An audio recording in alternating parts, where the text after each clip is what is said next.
The history of Nintendo has been a series of ups and downs, successes and losses, triumph and tragedy.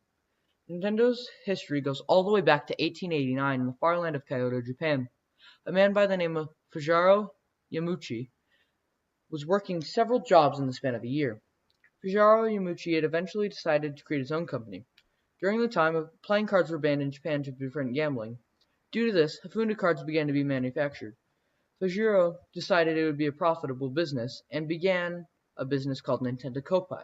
Nintendo's original logo in Japan contained these three letters: Un wo ten ni masaruku, meaning leave luck to heaven or leave one's fortune in the hands of fate.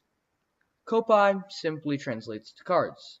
Later in 1950, Hiroshi Yamauchi took office as president the following year. He renamed the company Nintendo Playing Card Co., and this went on for several years, having Nintendo primarily making playing cards along with toys.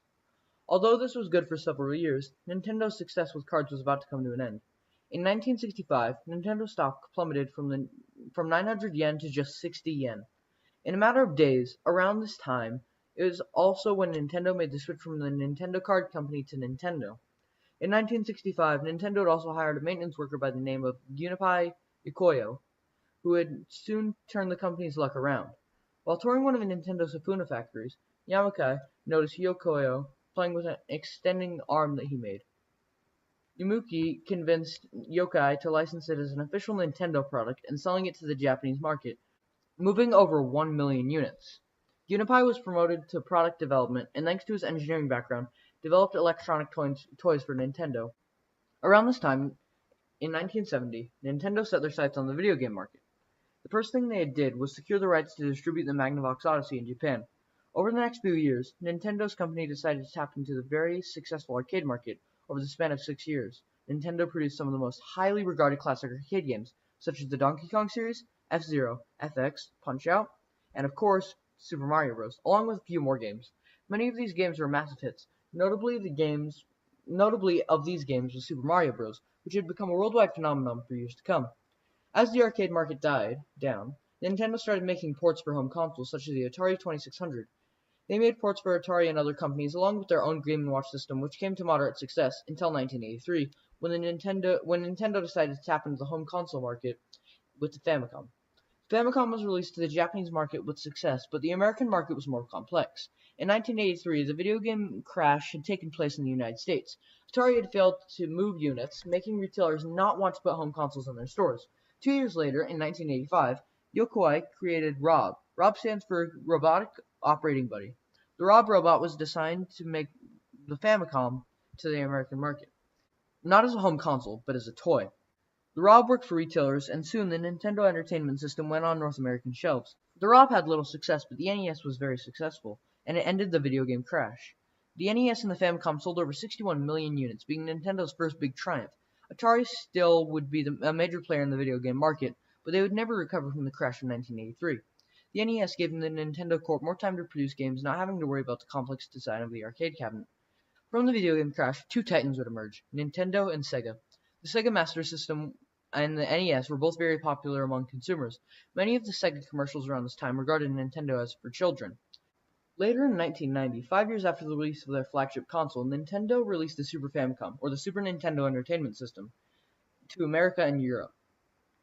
The SNES wasn't as big of a success as its predecessor, but it had well-received feedback and was a great success, reaching over $24 million in sales before the system was retired. Sega was up on the SNES, though, selling over 29 million copies.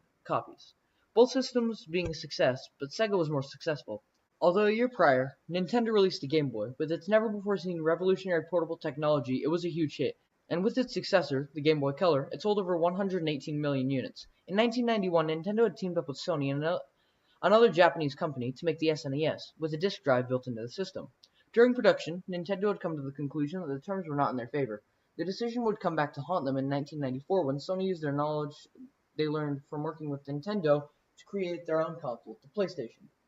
PlayStation had been a huge hit from the beginning, and this had been a huge blow to Nintendo, but the worst is yet to come. In 1995, Nintendo sporadically released the Virtual Boy, becoming Nintendo's worst-selling console, only selling 770,000 units. This massive failure for Nintendo was quickly followed up by the Nintendo 64. The N64 had some of Nintendo's most iconic games, such as Super Mario 64, Ocarina of Time, GoldenEye, Mario Kart, and Super Smash Bros. The N64 got over 32 million sales, which was quite a lot, but not enough to outperform the PlayStation. In 1998, Sega released the Dreamcast, which provided internet support via a built-in modem for online playing, being a revolutionary console, but also Sega's last. As the decade rolled over, PlayStation released the PlayStation 2, which would become the best-selling console of all time. The PS2 wasn't the best-selling console for anything that had to do with gaming.